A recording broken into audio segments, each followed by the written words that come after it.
നമസ്കാരം. Good morning. കേരളത്തിലേക്ക് എല്ലാ പ്രേക്ഷകർക്കും സ്വാഗതം. നല്ലൊരു ദിവസം ആശംസിക്കുന്നു. കൊച്ചിയിൽ തമ്മനത്തൊരു കൂറ്റൻ വാട്ടർ ടാങ്ക് അതിൻ്റെ പാളി തകർന്നൊരു പ്രദേശമാകെ വെള്ളത്തിൽ മുങ്ങിയിരിക്കുന്നു.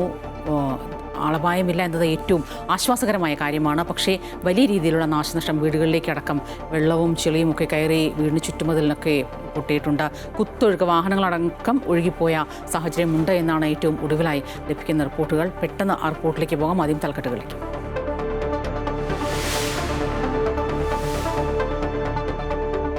കൊച്ചി തമ്മനത്ത് കൂറ്റൻ കുടിവെള്ള ടാങ്ക് തകർന്നു. ജല അതോറിറ്റിയുടെ ഫീഡർ ടാങ്കിന്റെ ഭിത്തി തകർന്നത് പുലർച്ചെ.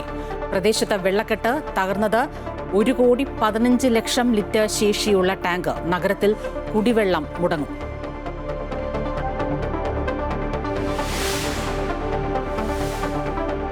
തദ്ദേശ തെരഞ്ഞെടുപ്പിനൊരുങ്ങി മുന്നണികൾ. പ്രചാരണം തുടങ്ങി BJP. LDF സ്ഥാനാർത്ഥി പ്രഖ്യാപനം ഉടൻ.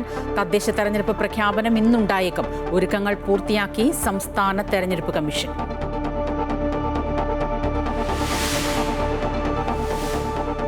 SAT ആശുപത്രിയിൽ പ്രസവത്തിനെത്തിയ യുവതി അണുബാധയേറ്റു മരിച്ച സംഭവത്തിൽ അന്വേഷണത്തിന് വിദഗ്ധ സമിതി. 3 വകുപ്പ് മേധാവിമാരും സംഘത്തിൽ. ശിവപ്രിയയുടെ പോസ്റ്റ്മോർട്ടം ഇന്ന്. ചികിത്സ കിട്ടാതെ കൊല്ലം സ്വദേശി വേണു മരിച്ച സംഭവത്തിൽ അന്തിമ റിപ്പോർട്ട് ഇന്ന് ആരോഗ്യമന്ത്രിക്ക് സമർപ്പിക്കും.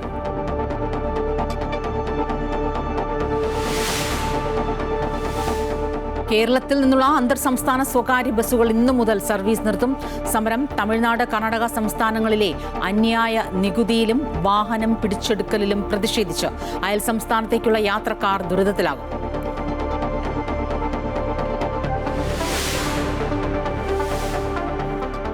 അവസാനഘട്ട വോട്ടെടുപ്പിനൊരുങ്ങി ബീഹാർ. ഇന്ന് നിശബ്ദ പ്രചരണം. 20 ജില്ലകളിലെ 122 മണ്ഡലങ്ങൾ നാളെ പോളിംഗ് ബൂത്തിലേക്ക്. ജനവിധി തേടുന്നത് 4 മന്ത്രിമാരുൾപ്പെടെയുള്ള പ്രമുഖർ. വോട്ടെണ്ണൽ 14-ന്.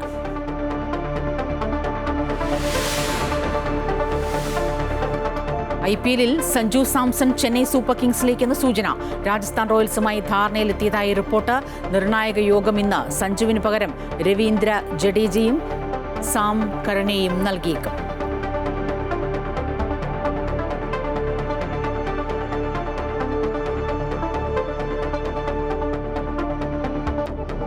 കൊച്ചി തമ്മനത്ത് കൂറ്റൻ വാട്ടർ ടാങ്ക് തകർന്നു. ജല അതോറിറ്റിയുടെ ഫീഡർ ടാങ്കിന്റെ ഭിത്തിയാണ് തകർന്നത്. പ്രദേശം വെള്ളക്കെട്ടിലായി. വീടുകളിലടക്കം വെള്ളം കയറിയിട്ടുണ്ട്.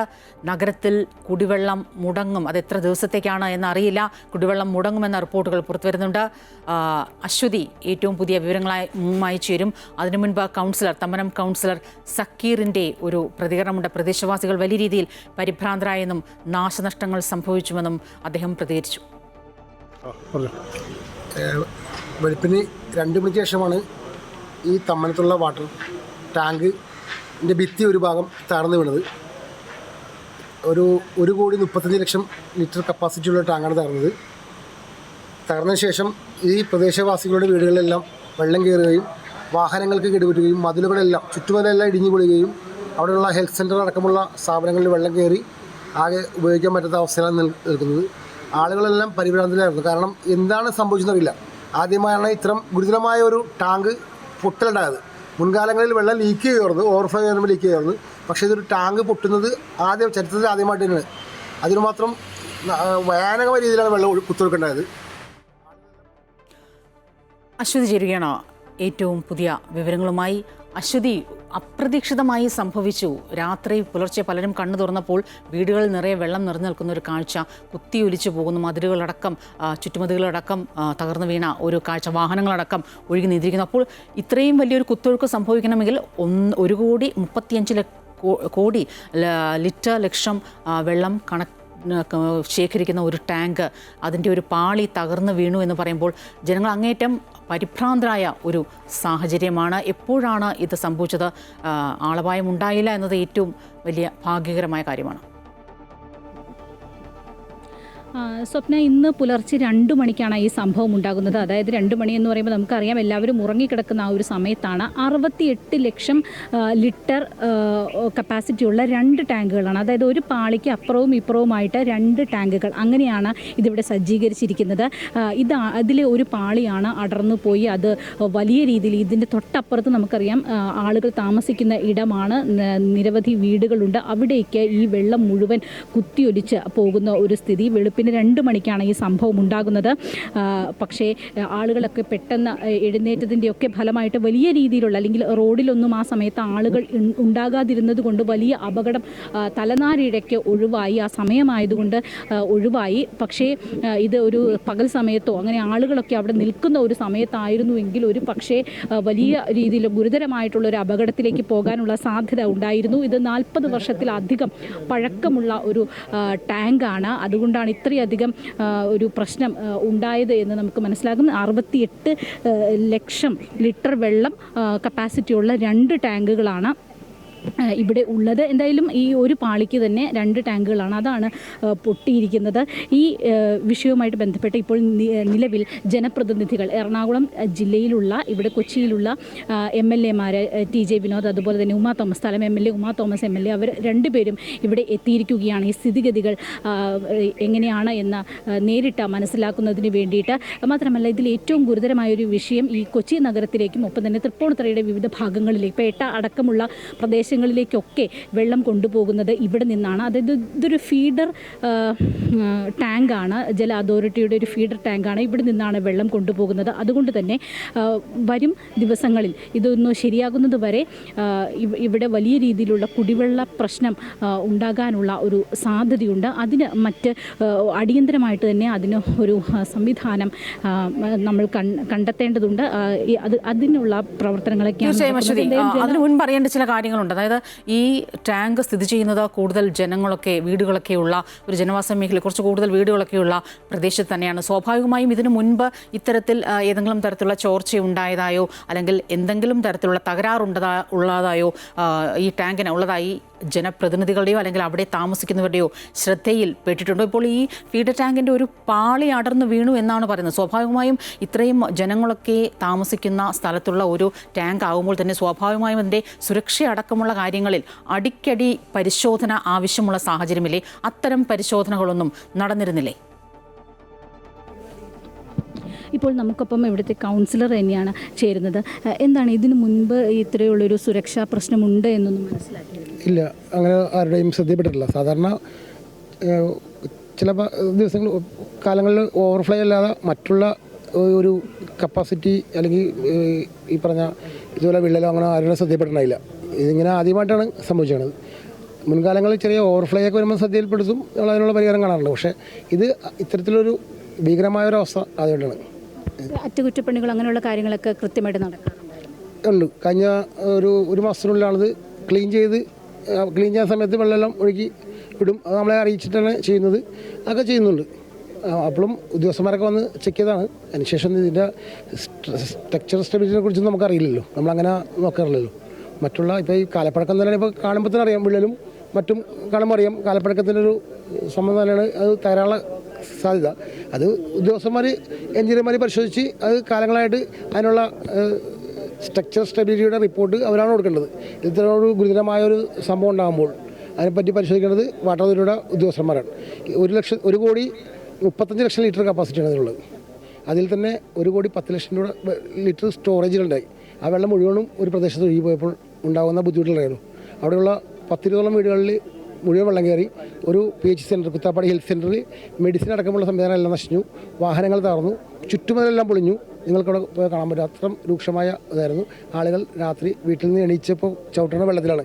ഒരു ഡാം പൊട്ടി വന്ന രീതിയിലുള്ള പ്രശ്നമാണ് ഉണ്ടായത്. കാരണം അത്രയും കപ്പാസിറ്റി 1,10 ലക്ഷത്തോളം ലിറ്റർ ശേഷിയൻ വെള്ളം ഉണ്ടായിരുന്നില്ല. അതാണ് ഒഴുകിപ്പോയത്. വീടുകളുടെ ഉള്ളിലോട്ടൊക്കെ തകർന്നു. വീടിൻ്റെ ഉള്ളിൽ തകർന്നിട്ടില്ല. വീടിൻ്റെ ഉള്ളിൽ ചെളിയും വെള്ളവും കയറി അത് നാശനാശമായി. ഫ്രിഡ്ജ് അടക്കമുള്ള കാര്യങ്ങൾ എല്ലാം തകർന്നു. റോഡ് തകർന്നു. കാനയിൽ എല്ലാം മണ്ണ് നിറഞ്ഞു. അങ്ങനെയുള്ള നാശനഷ്ടങ്ങൾ ഉണ്ടായിട്ടുണ്ട്. അടിയന്തരമായിട്ട് ഇനി അടുത്ത നടപടി എന്താണ്? അടിയന്തരമായിട്ട് ഈ പറഞ്ഞത് ഇത് പകരം വെള്ളം മറ്റു സംവിധാനങ്ങൾ ഒഴുക്കാൻ വേണ്ടിയുള്ള രീതിയിലുള്ള നടപടികൾ ഉടൻ തന്നെ ആരംഭിക്കുമെന്ന് പറഞ്ഞു. ഇത് 2 ക്യാബിനായിട്ടാണ് ഉള്ളത്. അപ്പോൾ ഒരു ക്യാബിൻ വർക്ക് ചെയ്യിപ്പിക്കാവുന്ന രീതിയിൽ പറഞ്ഞിരിക്കുന്നത്. ബാക്കിയുള്ള റോഡിൻ്റെയും മറ്റുള്ള കാര്യങ്ങളും വില്ലേജ് ഓഫീസർ അടക്കമുള്ള ആളുകളെ ബന്ധപ്പെടുത്തി നാശനഷ്ടം കണക്കാക്കി അത് പരിഹരിക്കാമെന്ന് അറിയിച്ചിട്ടുണ്ട്. ഞാനത് ഈട് ശ്രദ്ധപ്പെടുത്തിയിട്ടുണ്ട്. അതിനുള്ള കാര്യങ്ങൾ ചെയ്യാൻ പറഞ്ഞിട്ടുണ്ട്. ഉണ്ട്, ഇവിടെ ഉണ്ട്. എക്സിക്യൂട്ടീവ് എഞ്ചിനീയർ ഇവിടെ സ്ഥലത്തുണ്ട്. അദ്ദേഹം അപകടമുണ്ടായി 1 മണിക്കൂറിൽ അദ്ദേഹം എത്തിയായിരുന്നു. ഇപ്പോഴും അദ്ദേഹം ഇവിടെയുണ്ട്, പരിശോധിച്ചുകൊണ്ടിരിക്കുക. അതിൻ്റെ കണക്കുകളൊക്കെ എടുത്തുകൊണ്ടിരിക്കും. അതെ, കണക്കുകൾ എടുത്തിരിക്കും. മറ്റുള്ള കാര്യങ്ങളെക്കുറിച്ചൊക്കെ അന്വേഷിച്ചുകൊണ്ടിരിക്കുകയാണ്. മറ്റ് ഓൾട്ടർനേറ്റീവ് സൊല്യൂഷൻ ഈ വെള്ളം അടിക്കുന്ന അതിൻ്റെ കാര്യങ്ങളൊക്കെയാണ് അതിന് ആയിട്ടില്ല. അത് സമയമെടുക്കും. കാരണം ഇത് 2 ക്യാബിൻ പറഞ്ഞല്ലോ, ഒരു ജോയിൻറ്റ് ക്യാബിനാണെന്ന്. അത് ഒരെണ്ണം ബ്ലോക്ക് ചെയ്തിട്ട് വേണം ആ ബാക്കിയുള്ള ക്യാബിനിൽ വെള്ളം നിറച്ച് മറ്റു അനുബന്ധ സ്ഥലങ്ങളിലേക്ക് കൊടുക്കുന്നത്. ഈ തൃപ്പൂണിത്തുറ മരട് പ്രദേശങ്ങളിൽ വെള്ളം ഉണ്ടാവില്ല ഇപ്പോൾ. അതുപോലെ സിറ്റിയുടെ ചേരാനില ഉൾപ്പെടുന്ന ഭാഗങ്ങളിലും വെള്ളം പ്രശ്നമുണ്ടാവും, സ്വാഭാവികം. അല്ലെങ്കിൽ തന്നെ വെള്ളം പല ഭാഗത്തും കുറവാണ്. പ്രത്യേകിച്ച് ഇതുപോലെയുള്ള ഒരു വലിയ ടാങ്ക് പൊട്ടുമ്പോൾ ഉണ്ടാകുന്ന രൂക്ഷമായ ഒരു കുടിവെള്ള പ്രതിസന്ധി കുറച്ച് ദിവസമൊക്കെ ഉണ്ടാവും. സ്വപ്ന, ഇതാണ് ഇപ്പോൾ കൗൺസിലർ നമ്മളോട് വ്യക്തമാക്കിയിരിക്കുന്നത്. അതായത് ചെറിയ രീതിയിലുള്ള ചില പ്രശ്നങ്ങളൊക്കെ ഉണ്ടെങ്കിലും അത്ര വലിയ ഗുരുതരമായത് പൊട്ടി വീഴും, തകർന്നു പോകും എന്ന തരത്തിലേക്കുള്ള ഒരു സാധ്യതകളൊന്നും തന്നെ ഒരുപക്ഷെ അശ്വതി ഇത് ഒരുപക്ഷെ ആളപായം ഉണ്ടായില്ല എന്നൊരു കാരണം കൊണ്ടായിരിക്കും ഒരുപക്ഷെ ഇതിൻ്റെ ഒരു ആ ഒരു ഗൗരവം അദ്ദേഹത്തിൻ്റെ വാക്കുകൾ തന്നെ. അതായത് ഒരു ജോയിൻറ്റ് ആയിട്ടുള്ള ഒരു ഫീഡർ ടാങ്കാണ്, ഒന്ന് തടഞ്ഞിട്ട് അതിൽ വെള്ളം നിറച്ച് സപ്ലൈ നടത്താം നമുക്ക് അദ്ദേഹം പറയുന്നു. വേറെ പ്രശ്നങ്ങളൊന്നും ഉണ്ടായിരുന്നില്ല. പക്ഷേ 1,35,00,000 ലിറ്റർ സംഭരണ ശേഷിയുള്ള ഒരു ടാങ്ക്, അതിൽ 1,15,00,000 ലിറ്റർ വെള്ളം ഉണ്ടായിരുന്നു. അത് പൊട്ടി ഒലിച്ച് വീഴുമ്പോൾ ഇത്രയും കുത്തി ഒലിച്ച് റോഡുകളടക്കം ഇല്ലാതായി വീടുകളിലേക്കടക്കം വെള്ളം കയറിയ ഒരു സാഹചര്യം ഉണ്ടാകുമ്പോൾ ഇതുവരെയും ആരുടെയും ശ്രദ്ധയിൽപ്പെട്ടിട്ടില്ല. പ്രത്യേകിച്ച് ഈ 40-45 വർഷം പഴക്കമുള്ള കുടിവെള്ള ടാങ്കാണ്. ഇത്രയും വലിയ രീതിയിൽ വെള്ളം സംഭരിക്കുന്നതാണ്. പ്രദേശങ്ങളിലെല്ലാം ആ ടാങ്കിൻ്റെ ചുറ്റുപാടുകളിലെല്ലാം ജനങ്ങൾ നിരവധി വീടുകളും മറ്റ് കടകളടക്കം മെഡിക്കൽ ഷോപ്പുകളടക്കം അദ്ദേഹം സൂചിപ്പിക്കേണ്ടത് ഇതൊക്കെ ഉള്ള ഒരു മേഖലയാണ്. സ്വാഭാവികമായും ഒരാളപായം ഇല്ല എന്നതുകൊണ്ട് തന്നെ അതിൻ്റെ ഒരു ഗൗരവം നമുക്ക് ഒട്ടുമേ കുറച്ചു കാണാൻ സാധിക്കില്ല. ഈ വാട്ടർ ടാങ്കിൽ നിന്ന് പലപ്പോഴും ഓവർഫ്ലോ ആയി വെള്ളം പുറത്തേക്ക് പോകുന്ന സാഹചര്യം ഉണ്ടായിരുന്നുവെന്ന് നേരത്തെ അവിടുത്തെ ജനങ്ങൾ തന്നെ പലരും അത്തരം കാര്യങ്ങളിലൊന്നും വാട്ടർ അതോറിറ്റിയുടെ ഭാഗത്തുനിന്ന് ഒരു ശ്രദ്ധയുണ്ടായില്ല. പലപ്പോഴും ഒരുപക്ഷെ മണിക്കൂറുകളോളമൊക്കെ വെള്ളം പോയതിനു ശേഷമാണ് ഓഫ് ചെയ്യുന്ന സാഹചര്യമെന്നൊക്കെ ജനങ്ങളുടെ അവിടെ താമസിക്കുന്നവരുടെ പ്രതികരണം അടക്കം പുറത്ത് വന്നിരുന്നു. അങ്ങേറ്റം ഗൗരവതരമായി കാണേണ്ട ഒരു സാഹചര്യം തന്നെയല്ല. ഇപ്പോൾ ഇതിൽ അടിയന്തര നടപടി എന്ന രീതിയിൽ എന്ത് നടപടികൾ ഇപ്പോൾ അധികൃതരുടെ ഭാഗത്തുനിന്ന് ഉണ്ടാകുമെന്നാണ് മനസ്സിലാക്കേണ്ടത്? സ്വപ്ന, ഈ പ്രദേശം നമുക്ക് ഒന്ന് നോക്കാം. അതായത് ഇവിടെ ഈ ടാങ്കുകൾ ഒക്കെ സ്ഥിതി ചെയ്യുന്ന ഒരു ഏരിയ എന്ന് പറയുന്നത് ഇതാണ്. അതായത് ഒരു സെപ്പറേറ്റ് വാട്ടർ അതോറിറ്റിയുടെ ഒരു സെപ്പറേറ്റ് ഏരിയയാണിത്. അതിന് തൊട്ടപ്പുറത്തായിട്ടാണ് ജനവാസ മേഖല. ജനവാസ മേഖല എന്ന് പറയുമ്പോൾ ഇതിന് തൊട്ട് മുൻപിൽ തന്നെ ഇത് ഒരല്പം ഉയർന്ന പ്രദേശം. അവിടെ നിന്ന് താഴേക്ക് കുത്തി ഒലിച്ചു പോകുന്ന ആ ഒരു ശരിക്കും ആ ഒരു അപകടം ഉണ്ടായിട്ടുണ്ടെങ്കിൽ താഴേക്ക് കുത്തി ഒലിച്ചു പോകാൻ പറ്റുന്ന രീതിയിലുള്ള ഒരു പ്രദേശം, അങ്ങനെയാണ് ഇത് ഉള്ളത്. അപ്പോൾ ഒരു പക്ഷേ ഒരുപാട് പരിശോധനകൾ ആളുകൾ നേരിട്ട് ഇവിടേക്ക് ഉണ്ടാകാനുള്ളൊരു സാധ്യത കുറവാണ്. കാരണം ഇത് സെപ്പറേറ്റ് ആയിട്ട് നിൽക്കുന്ന ഒരു ഇടമാണ്. പക്ഷേ വാട്ടർ അതോറിറ്റി കൃത്യമായിട്ട് ഓരോ സമയത്തും ഓരോ വർഷവും എങ്കിലും ഇത് കൃത്യമായിട്ട് ഇതിൻ്റെ പരിശോധനകൾ നടത്തി റിപ്പോർട്ട് കൊടുക്കുന്നതാണ്. പക്ഷേ അപ്പോഴൊന്നും ഇത്രയധികം ഒരു പ്രശ്നം അവരുടെ ശ്രദ്ധയിൽപ്പെട്ടിട്ടില്ല എന്നതാണ് ഇപ്പോൾ കൗൺസിലർ അടക്കം പറയുന്നത്. അത് എന്തുകൊണ്ടാണ് എന്നത് ഇവരുടെ റിപ്പോർട്ടുകളും മറ്റുമായിരിക്കും ഇനി പരിശോധിക്കേണ്ടി വരിക. അങ്ങനെ എന്താണ് അങ്ങനെയൊന്നും ശ്രദ്ധയിൽപ്പെടാത്തത് എന്നതിന് മറുപടി പറയേണ്ടത് വാട്ടർ അതോറിറ്റിയാണ്. ഇപ്പോൾ ഈ വീടുകൾ നമുക്ക് കാണാം. ഈ ഇവിടെ മതിലൊക്കെ തകർന്ന് ഈ വാട്ടർ ടാങ്കിന് തൊട്ട് മുൻപിലുള്ള വീടാണ് ഇത്. ഇവിടെ മതിൽ തകർന്നിരിക്കുന്നു. ഇതുപോലെ 20ഓളം വീടുകൾക്കാണ് ഇവിടെ കേടുപാടുകൾ സംഭവിച്ചിരിക്കുന്നത് എന്ന് കൗൺസിലർ അല്പം മുൻപ് പറഞ്ഞിട്ടുണ്ട്. ഈ റോഡുകൾ ഒക്കെ തന്നെ തകർന്നു. നമ്മൾ നടന്നു പോകുന്നത് ഈ വീടുകളിലെ ഇങ്ങോട്ട് കിടക്കുന്ന ആ റോഡിലൂടെയാണ്. പക്ഷേ അതെല്ലാം തന്നെ ഇവിടെ തകർന്നിട്ടുണ്ട്. വീടുകൾക്കുള്ളിൽ ചെളി നിറഞ്ഞിട്ടുണ്ട്, വെള്ളം കയറിയിട്ടുണ്ട്. അങ്ങനെ ഗുരുതരമായിട്ടുള്ളൊരു പ്രളയം കഴിഞ്ഞ ഒരു അവസ്ഥയാണ് സത്യത്തിൽ ഇത്രയധികം വെള്ളം ഇവിടേക്ക് കുത്തിയൊലിച്ചു വന്നപ്പോൾ ഇവിടെ ഉണ്ടായിട്ടുള്ളത്. വീടുകളൊക്കെ തന്നെ വലിയ രീതിയിലുള്ള കേടുപാടുകൾ സംഭവിച്ചിരിക്കുന്നു. അശ്വതി, ജനങ്ങളുടെ ഒരു ആശങ്ക, അത് നമുക്ക് ആരുടെയെങ്കിലും ഒരു പ്രതികരണം നമുക്ക് ലഭിക്കുമോ? കാരണം ഉറങ്ങിക്കിടക്കുകയായിരുന്നു പലരും. പുലർച്ചെ 2 മണിയോടുകൂടിയാണ് ഈ ഒരു കുത്തൊഴുക്ക് ഉണ്ടായത് എന്നാണ് മനസ്സിലാക്കാനായി സാധിക്കുന്നത്. ആ വഴി റോഡുകളൊക്കെ കാണാൻ സാധിക്കും. ആളുകളൊക്കെ ഇപ്പോഴും അന്തം വിട്ട് നോക്കി നിൽക്കുന്നൊരു സാഹചര്യം. അശ്വതി, എന്താണ് അവിടെയുള്ള ആരുടെയെങ്കിലും ഒരു പ്രതികരണം നമുക്ക് ലഭിക്കുന്നത്?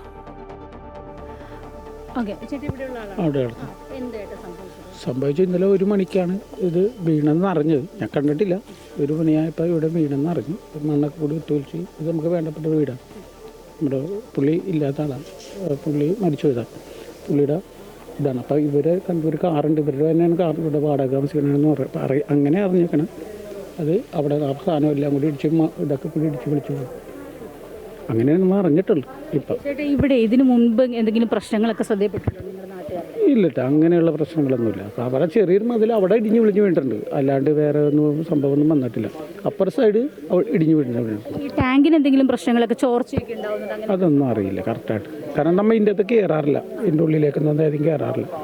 ഇവിടെ നിന്ന് വരും, നമുക്ക് പുറത്തു നിന്നുള്ള ഇതുള്ളൂ, അല്ലാണ്ട് വേറെ പുറത്തുനിന്ന് ഞങ്ങൾക്ക് അറിഞ്ഞില്ല. അതിൻ്റെ അത്ര വലിയ മതിലാണല്ല, ഇത്രയും വലിയ മതിലായതുകൊണ്ട് ഞങ്ങൾ ഇതിൻ്റെ ഉള്ളിലേക്ക് കയറാറില്ല. അത് തന്നെയല്ല ഇതിൻ്റെ അകത്ത് ഇഴജന്തുക്കളൊക്കെ ഉള്ളതൊന്നും പേടിയാണ്. അപ്പോൾ അത് കാരണം നമ്മൾ ഇതിൻ്റെ അകത്ത് കയറാറില്ല. ഇവിടെ മതിലുണ്ടായിരുന്നു? ഒരു മതിൽ, ആ മതിലാണ് ഇങ്ങോട്ട് ഇടിഞ്ഞു പോകുന്നത്. ആ മതിലുള്ളത് കൊണ്ട് തന്നെ നിങ്ങൾ അങ്ങോട്ടേക്ക് കയറാറില്ല? അത് വാട്ടർ അതോറിറ്റി മാത്രമേ? വേറെ ആരും കയറാറില്ല. അപ്പോൾ ഇത് ഈ ആ മണ്ണൊക്കെ കൂടി ഇടിഞ്ഞു പൊളി ഇങ്ങനെ നിലത്തേക്ക് പോകുന്നത്. അവിടെ ഇത്തിരി പൊക്കത്തിലായിരുന്നു, അപ്പോൾ ആ മണ്ണാണ് ഇപ്പോൾ എല്ലാം കൂടി ഇങ്ങനെ പോകുന്നത്. നല്ല പൊക്കത്തിലായിരുന്നു അവിടെ അധികം പൊക്കില്ല, ഇവിടെ മാത്രമുള്ള ഇത്തിരി പൊക്കത്തിലുള്ളൂ. അപ്പോൾ ഞങ്ങൾ നേരത്തെ കയറിയിട്ടുണ്ട്, അവിടെ ഇടിഞ്ഞു പൊളിഞ്ഞ് കഴിഞ്ഞപ്പോൾ ഇങ്ങോട്ട് കയറിയിട്ടുണ്ട്.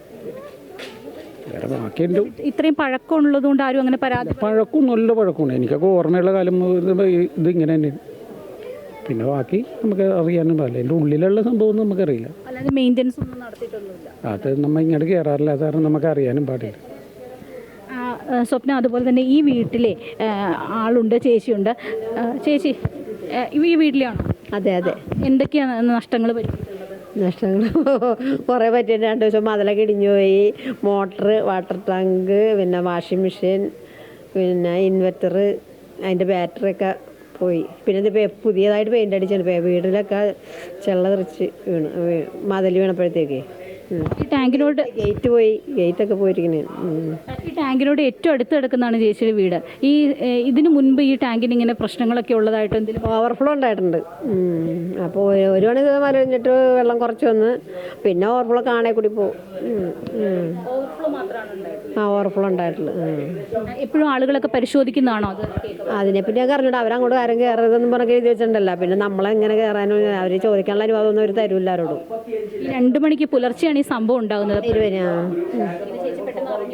പൊട്ടിയപ്പോൾ ഞങ്ങൾ അറിഞ്ഞ്. ഞാൻ പിന്നെ മുകളിലാണ് കിടക്കണത്. ഞങ്ങൾ പിന്നെ മുകളിൽ കയറി, ഞങ്ങൾക്ക് 2-3 വീട്ടുകാരുണ്ട് മുകളിൽ. അപ്പോൾ അവരൊക്കെ ആയിട്ട് കയറുന്നത് വെള്ളം പോണത് കണ്ട് അത്രേ ഉള്ളൂ. പിന്നെ വലിയ ശബ്ദമൊക്കെ പെട്ടെന്ന് ഞാൻ ഇടി കൊടുക്കുമെന്ന് ആദ്യം വിചാരിച്ചു. പിന്നെ പൊട്ടണ ശബ്ദം കൊണ്ട് വെള്ളം പോണേൻ്റെ ഇരച്ചിൽ കേട്ടപ്പോഴത്തേക്കും ഞാൻ അവിടെ മുകളിൽ ജനൽ തുറന്ന് നോക്കിയപ്പോൾ വെള്ളമാണ്. അപ്പോൾ മനസ്സിലായി പൊട്ടിയിട്ടുണ്ടെന്ന്. പിന്നെ ഞങ്ങൾ കഴിഞ്ഞ് വെള്ളം കൂടുതൽ പൊങ്ങി വന്നാൽ അത് ഞങ്ങൾ അതിൻ്റെ മുകളിൽ പോയി. വെള്ളം താഴ്ന്നു തന്നെ പോയത്. തീർച്ചയായും ആദ്യത്തെ ഒഴുക്കിന് ഒരു 2 മീറ്റർ 1.5 മീറ്റർ പൊക്കത്തിൽ പോയി. ആദ്യം നല്ല ഫോഴ്സായിരുന്നു. ഈ വീട്ടിലെ ഈ വാട്ടർ ടാങ്കിന് തൊട്ട് മുൻപിലുള്ള വീട്ടിലെ ചേച്ചിയാണ് നമ്മളോടിപ്പോൾ സംസാരിച്ചത്. ഇവിടെ വീട്ടമ്മയാണ് നമ്മളോട് സംസാരിച്ചത്. വലിയ ശബ്ദത്തോടു കൂടി 1 മണിക്ക് ശേഷം 2 മണിയോട് അടുപ്പിച്ചാണ് ഈ സംഭവം ഉണ്ടാകുന്നത്. വലിയ ശബ്ദത്തോടു കൂടി തീർച്ചയായും കാണാൻ സാധിക്കുന്നുണ്ട്. ആ വാട്ടർ ടാങ്കിന് തൊട്ട് മുന്നിലുള്ള വീടാണ്. ഏതാണ്ട് എല്ലാം ആ വീടിൻ്റെ മതില്, ഗേറ്റ് അടക്കം തകർന്നിട്ടുണ്ട്. പുതിയതായി പെയിൻ്റ് അടിച്ച വീടാണ്. വീട് മുഴുവൻ ചെളിയും വെള്ളവും കെട്ടി നിൽക്കുന്ന കാഴ്ചകൾ റോഡടക്കം നമുക്ക് കാണാൻ സാധിക്കുന്നുണ്ട്. ആരുടെയും ജീവൻ നഷ്ടപ്പെട്ടില്ല എന്നത് അങ്ങേറ്റം ഭാഗ്യകരമായൊരു സാഹചര്യം തന്നെയാണ്. 1,35,00,000 ലിറ്റർ വെള്ളം സംഭരണശേഷിയുള്ള ടാങ്കാണ്. അതിൻ്റെ ഒരു ഫീഡർ ടാങ്കാണ്, അതിൻ്റെ ഒരു പാളിയാണ് ഇടിഞ്ഞു വീണത്. വലിയൊരു അപകടം തന്നെയാണ് ഉണ്ടായിരിക്കുന്നത്. എന്തായാലും കുടിവെള്ള വിതരണം അടക്കമുള്ള കാര്യങ്ങളിൽ ഇനിയും അധികൃതരുടെ ഭാഗത്തുനിന്ന് അടിയന്തര നടപടികൾ സ്വീകരിക്കേണ്ടതുണ്ട്. തമ്മനം തൃപ്പൂണിത്തുറ മേഖലയിലേക്കടക്കം കുടിവെള്ളം പോകുന്ന ടാങ്കാണ് തകർന്നത്. അശ്വതിയാണ് ഏറ്റവും പുതിയ വിവരങ്ങളുമായി ചേർന്നത്. ഉമാ തോമസ് എംഎൽഎയുടെ പ്രതികരണം കൂടിയുണ്ട്, അതിലേക്ക്.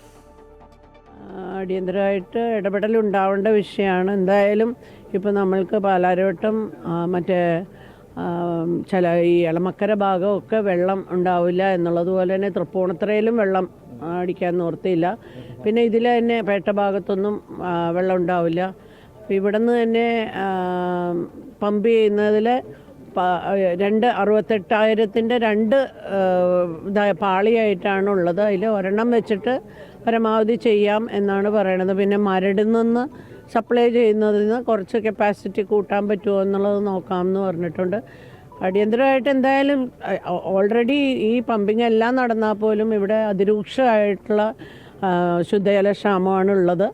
അപ്പോൾ അത് നിലനിൽക്കെ ഇങ്ങനെയും കൂടി സംഭവിച്ചു കഴിഞ്ഞപ്പോൾ ഇത് വല്ലാത്തൊരവസ്ഥയാണ്. മാത്രമല്ല നമ്മുടെ ഇവിടെ സമീപവാസികൾക്കൊക്കെ അവരുടെ വീടുകളിലൊക്കെ വെള്ളം കയറി രാത്രി 2 മണിക്കായതുകൊണ്ട് വലിയ അപകടം നടന്ന എന്താണെന്ന് വെച്ച് കഴിഞ്ഞാൽ അവിടെ പാർക്ക് ചെയ്ത് വെച്ചിരിക്കുന്ന 2 വീലർ ഓട്ടോറിക്ഷ അടക്കം തള്ളിപ്പോയി എന്നാണ് പറയണത്. അപ്പോൾ ആളുകൾ കൂടി ഉണ്ടായിരുന്നെങ്കിൽ എല്ലാവരും കിടക്കുകയായിരുന്നു എന്നുള്ളതുകൊണ്ട് ചെറിയൊരാശ്വാസം എന്ന് പറയാം. ഇവർ പുറത്തെങ്ങാനും ഇറങ്ങി നടക്കുമ്പോഴാണെങ്കിൽ ഇതിലും വലിയ അപകടം ചിലപ്പോൾ സംഭവിച്ചിരുന്നേനെ. എന്തായാലും അത് ദൈവം കാത്തു എന്ന് തന്നെ പറയാം. പക്ഷേ ഇതിന് ഉടനെ എങ്ങനെയാണ് പരിഹാരം എന്നുള്ളതിനാണ് ഇമ്മീഡിയറ്റ് ആക്ഷൻ വേണ്ടത്. ഓക്കെ, ഇന്ന് പ്രതീക്ഷിക്കുന്ന മറ്റൊരു പ്രധാനപ്പെട്ട വാർത്തയിലേക്കാണ്. തദ്ദേശ സ്വയംഭരണ തെരഞ്ഞെടുപ്പിൻ്റെ പ്രഖ്യാപനം ഇന്നിപ്പോൾ ഉണ്ടായേക്കും. മട്ടന്നൂർ ഒഴികെയുള്ള 1199 തദ്ദേശ സ്ഥാപനങ്ങളിലേക്കാണ് തെരഞ്ഞെടുപ്പ് നടക്കുന്നത്. ത്രിതല പഞ്ചായത്തുകളിലും നഗരസഭകളിലുമായി 2322576 വാർഡുകളിലെ ജനപ്രതിനിധികളെയാണ് തിരഞ്ഞെടുക്കുക. തെരഞ്ഞെടുപ്പിനുള്ള ഒരുക്കങ്ങൾ സംസ്ഥാന തെരഞ്ഞെടുപ്പ് കമ്മീഷൻ പൂർത്തീകരിച്ചിട്ടുണ്ട്. അതേസമയം തിരുവനന്തപുരം കോർപ്പറേഷനിലെ LDF സ്ഥാനാർത്ഥികളുടെ പ്രഖ്യാപനം ഇന്ന് ഉണ്ടാകും. കോൺഗ്രസും BJPയും സ്ഥാനാർത്ഥികളെ പ്രഖ്യാപിച്ച് കോർപ്പറേഷനിൽ പ്രചരണം ആരംഭിച്ചു കഴിഞ്ഞു. രജിത് ചേരുകയാണ് വിവരങ്ങളുമായി. രജിത്, തദ്ദേശ തെരഞ്ഞെടുപ്പിന് സംസ്ഥാനവും മുന്നണികളുമൊക്കെ ഒരുങ്ങിക്കഴിഞ്ഞു. ഇനിയിപ്പോൾ പ്രഖ്യാപനം മാത്രമാണ് ബാക്കി. തീർച്ചയായും നേരത്തെ സൂചിപ്പിച്ചതുപോലെ തന്നെ മട്ടന്നൂർ ഒഴികെയുള്ള 1199 തദ്ദേശ സ്ഥാപനങ്ങളിലേക്കാണ് തെരഞ്ഞെടുപ്പ് നടക്കുന്നത്. നേരത്തെ സൂചിപ്പിച്ച 23,576 വാർഡുകളിലേക്ക് അടക്കമുള്ള സ്ഥാനാർത്ഥികളെയാണ് കണ്ടെത്താനുള്ളത്.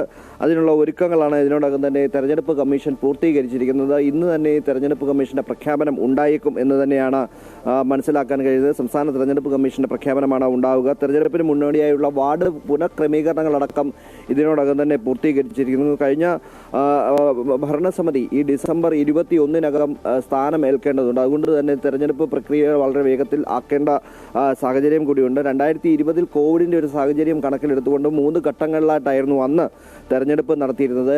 ഡിസംബർ 8, 10, 14 തീയതികളിലായി അന്ന് തെരഞ്ഞെടുപ്പ് നടത്തുകയും ഡിസംബർ 16-ന് വോട്ടെണ്ണുകയുമായിരുന്നു അന്ന് കഴിഞ്ഞ ഇതിനു മുമ്പുള്ള തെരഞ്ഞെടുപ്പ് സമയത്ത് നടത്തിയ ക്രമീകരണങ്ങൾ. അപ്പോൾ അതനുസരിച്ച് നോക്കുകയാണെങ്കിൽ ഈ 21-നകം ഡിസംബർ 21-നകം പുതിയ ഭരണസമിതി അധികാരത്തിൽ വരേണ്ടതുണ്ട്. ഒപ്പം തന്നെയാണ് തീവ്ര വോട്ടർ പട്ടിക പരിഷ്കരണവുമായി ബന്ധപ്പെട്ടുകൊണ്ടും സർക്കാരിൻ്റെ പ്രവർത്തനങ്ങൾ മുന്നോട്ട് പോയിക്കൊണ്ടിരിക്കുകയാണ്. തെരഞ്ഞെടുപ്പ് കമ്മീഷന്റെ പ്രവർത്തനങ്ങൾ മുന്നോട്ട് പോയിക്കൊണ്ടിരിക്കുകയാണ്. ഇന്യൂമറേഷൻ ഫോമുകളുടെ വിതരണം ഡിസംബർ 25-നകം പൂർത്തീകരിക്കണമെന്ന നിർദ്ദേശം ഇതിനോടകം തന്നെ നൽകിയിട്ടുണ്ട്. ഒപ്പം തന്നെ BLOമാരുടെ പ്രവർത്തനങ്ങൾ നിരീക്ഷിക്കുന്നതിന് കഴിഞ്ഞ ദിവസം തെരഞ്ഞെടുപ്പ് കമ്മീഷൻ വിളിച്ചു ചേർത്ത യോഗത്തിലടക്കം രാഷ്ട്രീയ പാർട്ടികളുടെ പ്രതിനിധികളടക്കം ആരോപണങ്ങളുമായി രംഗത്തെത്തിയിരുന്നു. BLOമാരുടെ പ്രവർത്തനങ്ങൾ നിരീക്ഷിക്കണം, അവരുടെ പ്രവർത്തനങ്ങൾ സംബന്ധിച്ച നിരീക്ഷണം നടത്തുന്നതിനായിട്ട് ഈ EROമാരെയും അതുപോലെ തന്നെ AEROമാരെയും BLO സൂപ്പർവൈസർമാരെയും കർശന നിർദ്ദേശം ഇതിനോടകം തന്നെ മുഖ്യ തെരഞ്ഞെടുപ്പ് ഓഫീസറായിട്ടുള്ള രക്തൻ കേക്കർ നൽകിയിട്ടുണ്ട്. നവംബർ 25-നകം തന്നെ ഈ ആദ്യഘട്ടം പൂർത്തീകരിക്കണം. എന്യൂമറേഷൻ ഫോമുകളുടെ വിതരണം ആദ്യഘട്ടം പൂർത്തീകരിക്കണമെന്ന നിർദ്ദേശമാണ് നൽകിയിട്ടുള്ളത്. ഇന്നലെ വൈകിട്ട് 6 മണി വരെ 64.65 ലക്ഷം പേർക്ക് ഇതിനോടകം തന്നെ എന്യൂമറേഷൻ ഫോമുകൾ വിതരണം ചെയ്തതായാണ് തെരഞ്ഞെടുപ്പ് കമ്മീഷന്റെ ഏറ്റവും പുതിയ കണക്കുകൾ വ്യക്തമാക്കുന്നത്. അതേസമയം തിരഞ്ഞെടുപ്പ് പ്രവർത്തനങ്ങൾ സ്ഥാനാർത്ഥി പ്രഖ്യാപനവും അടക്കം പാർട്ടികൾ മുന്നോട്ട് പോവുകയാണ്. തദ്ദേശ സ്വയംഭരണ തെരഞ്ഞെടുപ്പിൽ തിരുവനന്തപുരം കോർപ്പറേഷൻ സ്ഥാനാർത്ഥികളെ നേരത്തെ തന്നെ കോൺഗ്രസും അതുപോലെ തന്നെ ഇന്നലെ BJPയും സ്ഥാനാർത്ഥികളെ പ്രഖ്യാപിച്ചിരുന്നു. നിലവിൽ കോൺഗ്രസ് 779 സീറ്റുകളിൽ 779 സീറ്റുകളിലാണ് കോൺഗ്രസ് സ്ഥാനാർത്ഥികളെ പ്രഖ്യാപിച്ച തെരഞ്ഞെടുപ്പ് പ്രചരണവുമായി മുന്നോട്ട് പോയിരിക്കുന്നത്. 67 സീറ്റുകളിൽ BJP സ്ഥാനാർത്ഥികളെ പ്രഖ്യാപിച്ചിട്ടുണ്ട്. ഒപ്പം തന്നെയാണ് ഈ പ്രധാനപ്പെട്ട രണ്ട് പാർട്ടി കോൺഗ്രസും അതുപോലെ തന്നെ BJPയും സ്ഥാനാർത്ഥികളെ പ്രഖ്യാപിച്ച് പ്രചാരണമായി മുന്നോട്ട് പോകുന്ന സാഹചര്യത്തിൽ വളരെ വേഗത്തിൽ തന്നെ LDFന്റെ സ്ഥാനാർത്ഥികളെയും പ്രഖ്യാപിക്കുന്നതിനുള്ള ഒരുക്കങ്ങൾ ആരംഭിച്ചിട്ടുണ്ട്. ഒരുപക്ഷെ ഇന്ന് തന്നെ LDFന്റെ സ്ഥാനാർത്ഥി പട്ടികകളുടെ ആദ്യഘട്ടം പുറത്തുവിടും എന്ന് തന്നെയാണ് നമുക്ക് മനസ്സിലാക്കാൻ കഴിയുന്നത്. ജില്ലാ കമ്മിറ്റി അംഗങ്ങളും ഒപ്പം ഏരിയ കമ്മിറ്റി സെക്രട്ടറിമാർ ഉൾപ്പെടെയുള്ളവർ മത്സരിക്കുന്ന ഒരു ലിസ്റ്റാണ് തയ്യാറാകുന്നത്. ഒപ്പം കോൺഗ്രസിന്റെ നേതാവ് LDFന്റെ നേതാവ് കൂടിയായിട്ടുള്ള SP ദീപക് മേയർ സ്ഥാനാർത്ഥിയാക്കിക്കൊണ്ടുള്ള ഒരു പട്ടികയാണ് തയ്യാറെടുക്കുന്നത് എന്ന വിവരമാണ് നമുക്ക് ലഭിക്കുന്നത്. ഒപ്പം തന്നെ മുൻ ഡെപ്യൂട്ടി മേയർ രാഖി രവികുമാർ ഉൾപ്പെടെയുള്ളവർ CPIയുടെ ലിസ്റ്റിലും ഉണ്ട് എന്ന വിവരവും നമുക്ക് ലഭിക്കുന്നുണ്ട്. നിലവിൽ കോൺഗ്രസും അതുപോലെ തന്നെ BJPയും സ്ഥാനാർത്ഥി പ്രഖ്യാപനത്തിന് മുമ്പേ തന്നെ പ്രചരണ പ്രവർത്തനങ്ങൾ ആരംഭിക്കുകയും പിന്നീട് സ്ഥാനാർത്ഥി പ്രഖ്യാപനം നടത്തുകയും ചെയ്തിരുന്നു. തെരഞ്ഞെടുപ്പ് പ്രഖ്യാപനം ഉണ്ടായതിനു ശേഷം അടുത്ത മണിക്കൂറില്ലെങ്കിൽ അടുത്ത ദിവസം തന്നെ LDF സ്ഥാനാർത്ഥികളെ പ്രഖ്യാപിക്കുമെന്നാണ് അറിയിച്ചിരുന്നത്. ഇന്ന് അത്തരത്തിലൊരു പ്രഖ്യാപനം ഉണ്ടാവുകയാണെങ്കിൽ ഒരുപക്ഷെ LDFിൻ്റെ സ്ഥാനാർത്ഥികളെയും ഇന്ന് തന്നെ പ്രഖ്യാപിക്കും. മറ്റ് രാഷ്ട്രീയ പാർട്ടികളൊക്കെയും കക്ഷികളൊക്കെയും തന്നെ സ്ഥാനാർത്ഥി പ്രഖ്യാപനം നടത്തി പ്രചരണ പരിപാടികളുമായി ഏറെ മുന്നോട്ട് പോകുന്ന സാഹചര്യത്തിലാണ് LDF ഇന്ന് പാർട്ടികളുടെ അല്ലെങ്കിൽ സ്ഥാനാർത്ഥികളുടെ ലിസ്റ്റ് പ്രഖ്യാപിക്കാൻ തീരുമാനിച്ചിരിക്കുന്നത്. തെരഞ്ഞെടുപ്പ് കമ്മീഷന്റെ വാർത്താ സമ്മേളനം 12 മണിക്ക് ഉണ്ടാകും. എന്തായാലും കോൺഗ്രസും BJPയും നേരത്തെ തന്നെ സ്ഥാനാർത്ഥികളെ പ്രഖ്യാപിച്ച് ഒരുപടി പ്രചരണം മുന്നിൽ തുടങ്ങിക്കഴിഞ്ഞു. LDFിന്റെ പ്രഖ്യാപനം, സ്ഥാനാർത്ഥി പ്രഖ്യാപനം എന്നുണ്ടായേക്കും. രജിത്താണ് വിവരങ്ങൾ നൽകിയത്.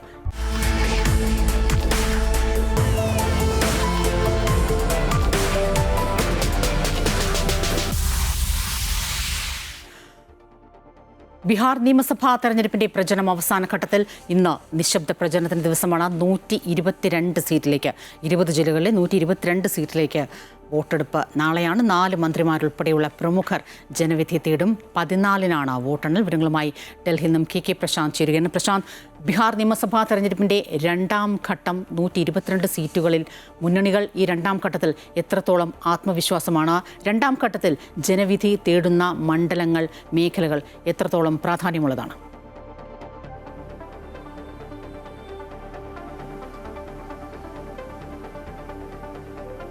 സ്വപ്ന, അമർപൂർ ഉൾപ്പെടെ 122 മണ്ഡലങ്ങളിലേക്കാണ് ഈ രണ്ടാം ഘട്ടത്തിൽ വോട്ടെടുപ്പ് നടക്കുന്നത്. പ്രധാനപ്പെട്ട മന്ത്രിമാരെല്ലാം തന്നെ സംസ്ഥാന സർക്കാരിന്റെ ഭാഗമായി നിൽക്കുന്ന പ്രധാന നേതാക്കൾ, മന്ത്രിമാരൊക്കെ തന്നെ ഈ രണ്ടാം ഘട്ടത്തിലും ജനവിധി തേടുന്നത്. 4 മന്ത്രിമാരാണ് ഈ രണ്ടാം ഘട്ടത്തിൽ ജനവിധി തേടുന്ന പ്രമുഖരായിട്ടുള്ളത്. അതിൽ തന്നെ സുമിത് കുമാറുണ്ട്. അതോടൊപ്പം തന്നെ രേണുദേവി അടങ്ങുന്ന പ്രധാനപ്പെട്ട നേതാക്കളെല്ലാം തന്നെ ഈ ഘട്ടത്തിൽ ജനവിധി തേടുന്നുണ്ട്.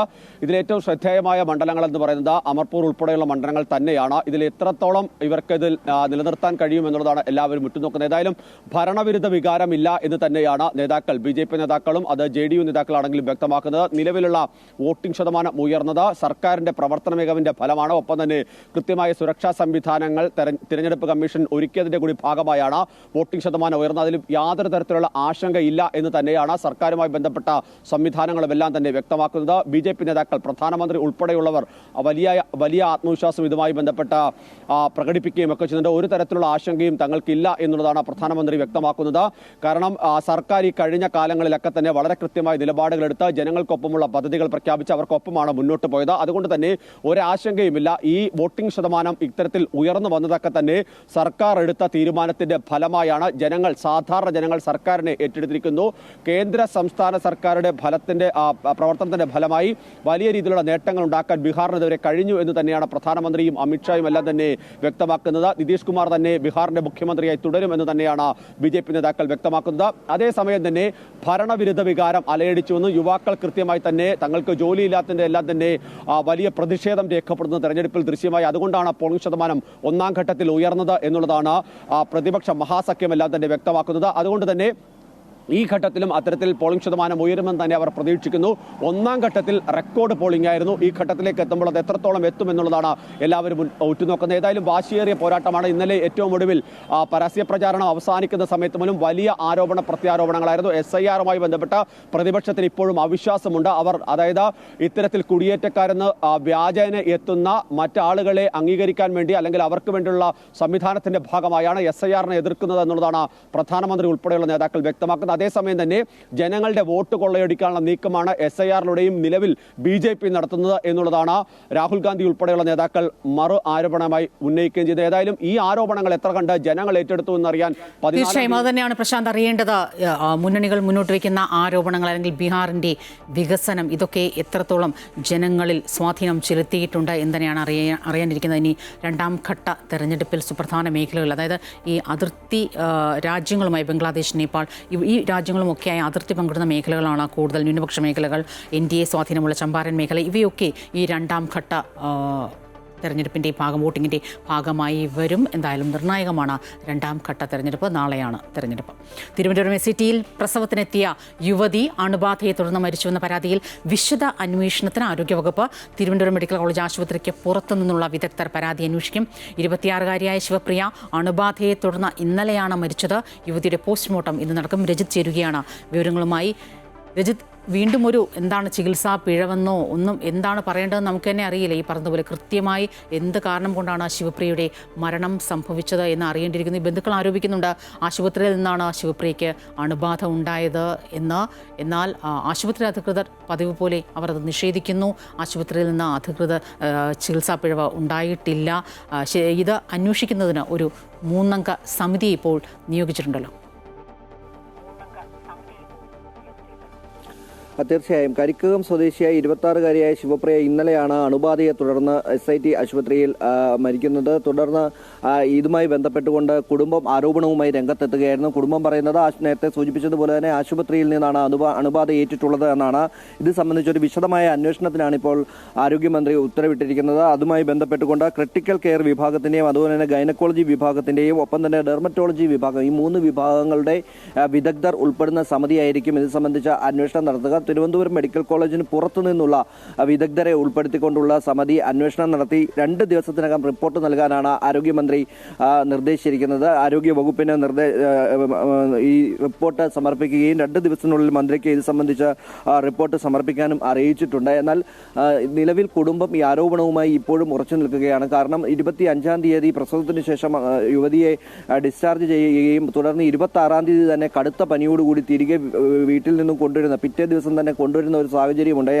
അതുകൊണ്ട് തന്നെ ആശുപത്രിയിൽ നിന്നാണ് അണുബാധ ഉണ്ടായിട്ടുള്ളത് എന്ന കാര്യത്തിൽ ഉറച്ചു നിൽക്കുക. എന്നാൽ ഡോക്ടർമാർ ഇത് സംബന്ധിച്ച് പറയുന്ന വിശദീകരണം ഈ ആശുപത്രിയിൽ നിന്നല്ല ഉണ്ടായിട്ടുള്ളത് എന്നാണ്. അങ്ങനെയെങ്കിൽ മറ്റുള്ള രോഗികൾക്ക് കൂടി അല്ലെങ്കിൽ മറ്റു പ്രസവത്തിനായി എത്തിയിട്ടുള്ള മറ്റുള്ളവർക്ക് കൂടി രോഗം പകരേണ്ട ഒരു സാഹചര്യമുണ്ട്, അല്ലെങ്കിൽ അണുബാധ ഉണ്ടാകേണ്ട ഒരു സാഹചര്യമുണ്ട് എന്ന ഒരു വിശദീകരണം കൂടി ആശുപത്രിയുടെ ഭാഗത്തു നിന്ന് ഉണ്ടാകുന്നുണ്ട്. എന്തായാലും ഇക്കാര്യത്തിൽ വിശദമായ ഒരു അന്വേഷണത്തിനാണ് നിർദ്ദേശം നൽകിയിട്ടുള്ളതും. അതുകൊണ്ട് തന്നെ തിരുവനന്തപുരം മെഡിക്കൽ കോളേജിന് പുറത്തു നിന്നുള്ള ഡോക്ടർമാരെ എത്തിച്ച് വിദഗ്ധരെ എത്തിച്ചുകൊണ്ട് ഇത് സംബന്ധിച്ച പരിശോധന നടത്താനാണ് തീരുമാനിച്ചിരിക്കുന്നത്.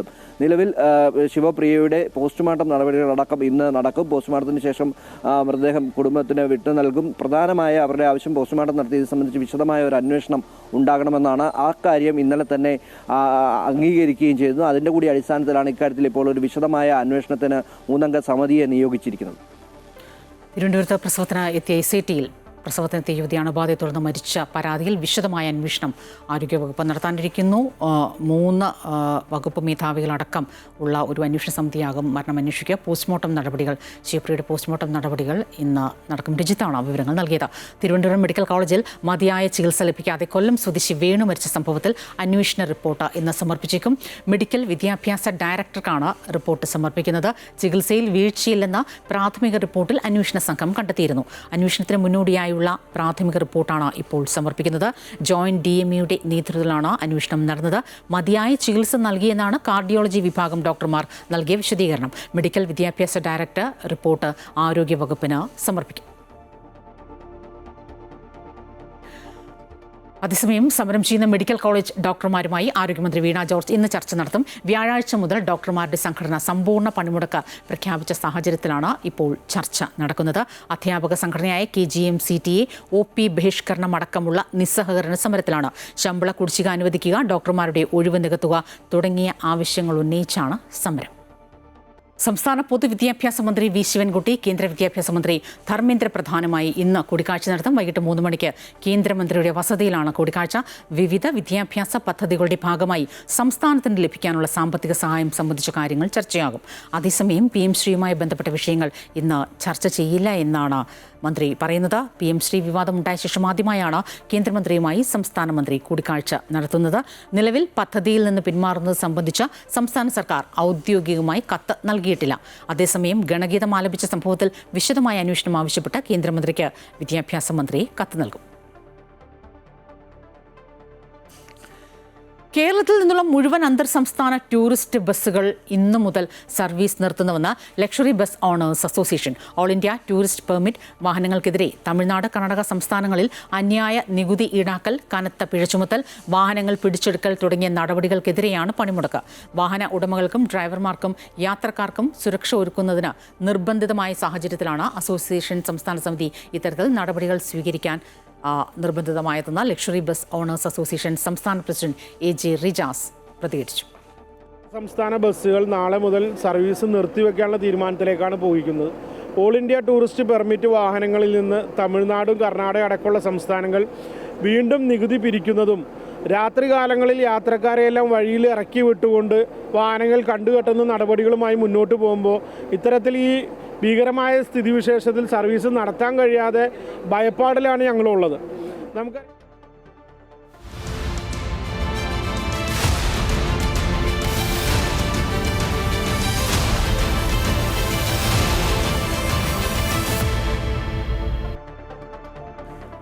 കഴിഞ്ഞ 15 വർഷത്തിനിടയിൽ 2 സീറ്റ് വ്യത്യാസത്തിൽ LDF UDF ഭരണം മാറിമറിയുന്ന കാസർഗോഡ് പുല്ലൂർ പെരിയ ഗ്രാമപഞ്ചായത്തിൽ ഇത്തവണയും പോരാട്ടം കനക്കും. നിലവിൽ UDF ഭരിക്കുന്ന പഞ്ചായത്തിൽ പ്രസിഡന്റിന്റെ വാർഡ് അടക്കം പിടിച്ചെടുക്കുമെന്ന് CPM പരസ്യ വെല്ലുവിളി ഉയർത്തുമ്പോൾ പുല്ലൂർ പെരിയയിൽ രാഷ്ട്രീയ ചൂട് ഏറുകയാണ്. നിലവിൽ 17 വാർഡുകളുള്ള പുല്ലൂർ പെരിയ ഗ്രാമപഞ്ചായത്തിൽ UDF 9, LDF 7, BJP 1 എന്നിങ്ങനെയാണ് കക്ഷിനില. 1995 മുതൽ 2010 വരെ തുടർച്ചയായി CPM ഭരിച്ചിരുന്ന ഗ്രാമപഞ്ചായത്തിൽ പിന്നീട് ഇങ്ങോട്ട് ഭരണം 2-3 സീറ്റുകളുടെ വ്യത്യാസത്തിൽ മാറിമറിയാൻ തുടങ്ങി. കോൺഗ്രസിലെ CK അരവിന്ദാക്ഷൻ പഞ്ചായത്ത് പ്രസിഡന്റായുള്ള ഭരണസമിതി ഗ്രാമപഞ്ചായത്തിലെ ഉൾനാടൻ റോഡുകളുടെ വികസനം, ടൗണുകളിൽ പൊതു ടോയ്ലറ്റ് സ്ഥാപിക്കൽ, ഗ്രാമപഞ്ചായത്തിലെ എല്ലാ അംഗൻവാടികൾക്കും സ്വന്തമായ കെട്ടിടം നിർമ്മിക്കൽ തുടങ്ങിയവ പ്രധാന വികസന നേട്ടമായി ചൂണ്ടിക്കാട്ടുകയാണ്. പഞ്ചായത്തിന്റെ ഏകദേശം ആസ്തിയിലുള്ള 95% റോഡുകളും ഗതാഗത യോഗ്യമാക്കാൻ കഴിഞ്ഞു എന്നുള്ളതാണ് 5 വർഷക്കാലത്തെ ഏറ്റവും മികച്ച നേട്ടമായിട്ട് കാണുന്നത്. നമുക്ക് പൊതു ടോയ്ലറ്റുകൾ ഉണ്ടാക്കാൻ വേണ്ടി സാധിച്ചു. ഉറവിട മാലിന്യ സംസ്കരണവുമായി ബന്ധപ്പെട്ട് റിംഗ് കമ്പോസ്റ്റുകൾ എത്തിക്കാനും പൊതു ഇടങ്ങളിലെ ശുചീകരണത്തിൻ്റെ ഭാഗമായിട്ട് നമുക്ക് മിനി MCFകൾ, അതുപോലെ തന്നെ ബോട്ടിൽ ബൂത്തുകൾ എന്നിവ സ്ഥാപിക്കാൻ വേണ്ടി കഴിഞ്ഞിട്ടുണ്ട്. നമ്മുടെ പഞ്ചായത്തിലെ എല്ലാ മേഖലയിലും വികസനം എത്തിച്ചുകൊണ്ടാണ് ഈ 5 വർഷ കാലയളവ് അവസാനിക്കുന്നത്. ഇടത് ശക്തി കേന്ദ്രമായിരുന്ന പുല്ലൂർ പെരിയ ഗ്രാമപഞ്ചായത്തിൽ 2 തവണ പഞ്ചായത്ത് പ്രസിഡന്റാകാൻ സാധിച്ചതിന്റെ രാഷ്ട്രീയ കരുത്ത് അരവിന്ദാക്ഷനുണ്ട്. പഞ്ചായത്തിൽ ഭരണ തുടർച്ചയുണ്ടാക്കുവാനായി കഴിഞ്ഞ 3 മാസമായി UDF പ്രവർത്തനങ്ങൾ നടത്തി വരികയാണെന്നും നിലവിലുള്ള വാർഡുകൾ കൂടാതെ ചുരുങ്ങിയത് 2 എണ്ണമെങ്കിലും പിടിച്ചെടുക്കുമെന്നും കോൺഗ്രസ് നേതാവ് കൂടിയായ അരവിന്ദാക്ഷൻ പറഞ്ഞു.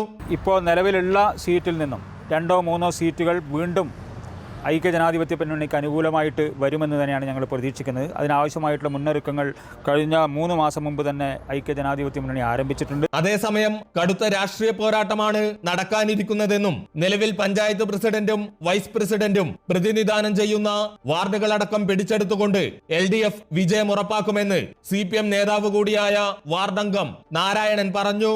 ഷുവറായും നമുക്ക് പ്രാവശ്യം 12 സീറ്റ് ഷുവറായിട്ടും കിട്ടും.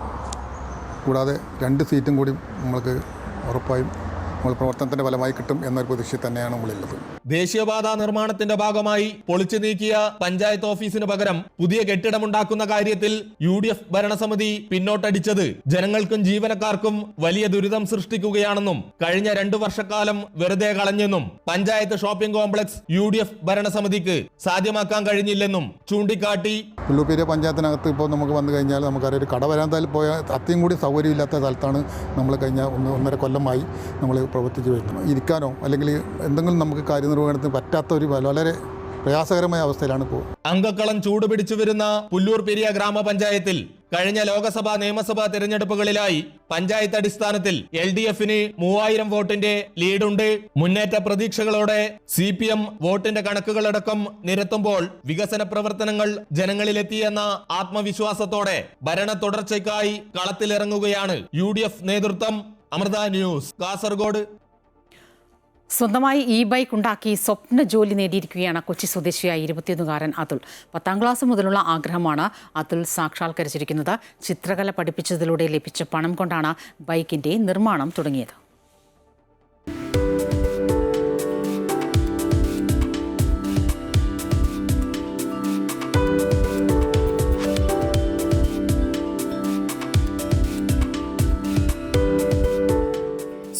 സ്വന്തമായൊരു ബൈക്ക് മിക്ക ചെറുപ്പക്കാരുടെയും ആഗ്രഹമാണ്. എന്നാൽ അത് സ്വന്തമായി ഉണ്ടാക്കണമെന്നതായിരുന്നു അതുലിന്റെ ആഗ്രഹം. 10ാം ക്ലാസ്സിൽ പഠിക്കുന്ന കാലം മുതൽ മനസ്സിൽ കൊണ്ടു നടന്ന ആഗ്രഹം 21ാം വയസ്സിൽ സാക്ഷാത്കരിച്ചിരിക്കുകയാണ് ഈ ചെറുപ്പക്കാരൻ.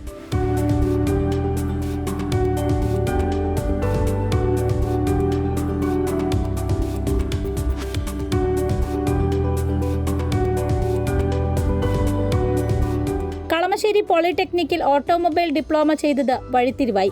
ബൈക്കിന്റെ മോഡലും മറ്റ് സാങ്കേതിക വശങ്ങളും തീരുമാനിച്ചതും പഠിക്കാൻ തുടങ്ങിയതും എല്ലാം ഇവിടെ വെച്ചാണ്.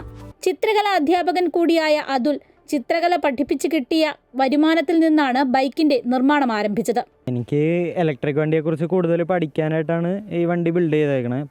ആദ്യം ഒരു ഡിസൈൻ ചെയ്തു, എന്നിട്ട് ആ ഡിസൈനിന് വേണ്ട കോമ്പോണൻസ് കുറച്ചായിട്ട് പർച്ചേസ് ചെയ്തിട്ടാണ് ചെയ്തു തുടങ്ങിയത്. അപ്പോൾ നമ്മൾ ആദ്യം മേടിച്ച മോട്ടർ ഇതിന് റൈറ്റ് ആയിരുന്നില്ല, അപ്പോൾ കുറച്ച് കംപ്ലയിൻസ് ഒക്കെ വന്നു. ഞാൻ ഡിസൈൻ വരച്ചിട്ട് ഫ്രണ്ട്സിനൊക്കെ കാണിക്കും, എന്നിട്ട് അവരുടെ ഒരു ഒപ്പീനിയനും കൂടി നോക്കിയിട്ട് ഇത് കറക്റ്റാക്കി എടുത്തതാണ്. CAD അങ്ങനെയുള്ള സോഫ്റ്റ്വെയർ യൂസ് ചെയ്യാൻ അറിയില്ല എന്നുകൊണ്ട് നമ്മൾ വരച്ചാണ് ചെയ്തത്. അപ്പോൾ അതിൽ കുറേ മിസ്റ്റേക്സ് ഉണ്ടായിരുന്നു. അപ്പോൾ ഒരു വണ്ടി ചെയ്തപ്പോൾ ഒരു 5-6 തവണ പൊളിച്ച് പണിയേണ്ടി വന്നിട്ടുണ്ട്. കൂടുതലും യൂട്യൂബ് നോക്കിയിട്ടാണ് നമ്മൾ നോക്കിയ സാധനമൊക്കെ നോക്കിയെടുത്തത്. അപ്പോൾ അന്ന് ഞാൻ പറഞ്ഞ പോലെ ഇത്ര വലിയ വണ്ടിയായിരുന്നില്ല, ചെറിയൊരു വണ്ടിയായിരുന്നു. അത് ഇലക്ട്രിക് റിക്ഷയുടെ മോട്ടറായിരുന്നു യൂസ് ചെയ്തിരുന്നത്. അപ്പോൾ നമ്മളത് ഉണ്ടാക്കിയിട്ട് ഓടിച്ച് കഴിഞ്ഞപ്പോഴത്തേക്കും ഭയങ്കരമായിട്ട് ഹീറ്റ് ആവണ പ്രശ്നമൊക്കെ ഉണ്ടായിരുന്നു. അപ്പോൾ അതുകൊണ്ട് അത് മാറ്റി പിന്നെ ഹബ് മോട്ടറിലേക്ക് മാറി. 2024 ആരംഭിച്ച ബൈക്ക് നിർമ്മാണം 1 വർഷം കൊണ്ടാണ് പൂർത്തിയാക്കിയത്. ഇതോടെ സ്വന്തമായൊരു ജോലിയും അതുലിന് തേടിയെത്തി. സ്റ്റാർട്ട് ചെയ്തപ്പോൾ ഫുള്ള് നെഗറ്റീവ് ആയിരുന്നു. കാരണം ഇത്രയും വില കൂടിയൊരു പ്രൊജക്റ്റ് ചെയ്യണമെങ്കിൽ തന്നെ കംപ്ലീറ്റ് ആക്കാൻ പറ്റുമോ എന്നുള്ള ഡൗട്ടായിരുന്നു വീട്ടുകാർക്ക്. വണ്ടി ഉണ്ടാക്കിയത് കണ്ടിട്ടാണ് ജോബിന് വിളിച്ചത്. അപ്പോൾ നമുക്ക് EVയെക്കുറിച്ച് ക്ലാസ് എടുക്കാനായിട്ടാണ് വിളിച്ചത്. അപ്പോൾ ഞാൻ അവിടെ ചെന്ന് ക്ലാസ് എടുത്തപ്പോൾ അവർക്ക് ഇഷ്ടപ്പെട്ട് വർക്കിലേക്ക് ആക്കിയത്. 1,20,000 രൂപയാണ് നിർമ്മാണ ചെലവ്. 3 മണിക്കൂറിൽ ഫുൾ ചാർജ് ആകും. 50 കിലോമീറ്ററാണ് മൈലേജ്. വെൽക്കിൻ എന്നാണ് വണ്ടിക്ക് പേര് കൊടുത്തേക്കണത്. ഒരു ഷാഡോ എന്നുള്ളൊരു മീനിങ്. കാരണം വണ്ടി ഫുള്ള് ബ്ലാക്ക് ആയിട്ടാണ് ചെയ്തേക്കണത്. അപ്പോൾ സാധാരണക്കാരന് വണ്ടി ഓടിച്ചുകൊണ്ട് നടക്കാൻ എളുപ്പത്തിലാണ് ചെയ്തേക്കണത്. അപ്പോൾ അതുകൊണ്ട് തന്നെ കൂടുതൽ ഫീച്ചേഴ്സ് ആഡ് ചെയ്തിട്ടില്ല. അപ്പോൾ എന്തെങ്കിലും കംപ്ലയിൻറ്റ്സ് വരുവാണെങ്കിൽ തന്നെ ലാൻഡ് കമ്മ്യൂണിക്കേഷൻ ഉണ്ട് ഡിസ്പ്ലേയിൽ. അൾട്രാ വയലറ്റിൻ്റെ ഡിസൈൻ ഭയങ്കര ഇഷ്ടമായിരുന്നു. അപ്പോൾ ആ ഒരു ഡിസൈനിലേക്ക് കൊണ്ടുവരാനായിട്ട് നോക്കിയിട്ടുണ്ട്. ഒരുപാട് സ്വപ്നങ്ങൾ അതുലിന് ഇനിയും ബാക്കിയുണ്ട്. റോബോട്ടിക്സും EV വാഹനങ്ങളെക്കുറിച്ചുള്ള പഠനവും സ്വന്തം സംരംഭവും എല്ലാം മനസ്സിലുണ്ട്. അച്ഛൻ വിനോദ് കുമാർ, അമ്മ രശ്മി, സഹോദരി അതുല്യ, മുത്തശ്ശനും മുത്തശ്ശിയും അടങ്ങുന്നതാണ് അതുലിന്റെ കുടുംബം. അതുലിനെ പോലെ കലാകാരിയാണ് സഹോദരിയും.